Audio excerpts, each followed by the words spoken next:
tình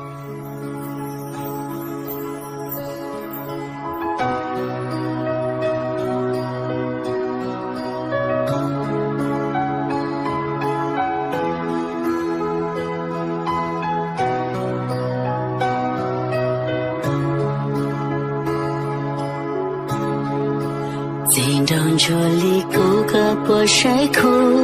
không mòn tu nên pro ly cố cả bỏ xa lâu xa yêu chỉ muốn nia muốn gì phi chua thơ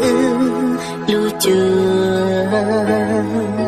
giờ cơ yêu cụ chế cơ chua tao lu chia khô tình đồng cho ly cố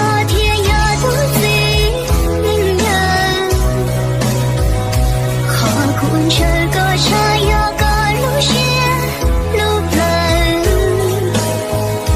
chia cũng mà lý do tu linh bỏ luôn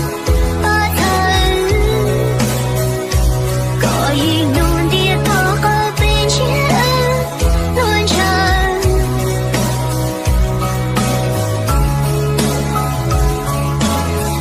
giờ thiếu một chân đi có hay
chỉ nhỏ tàu cá lưng này sống đi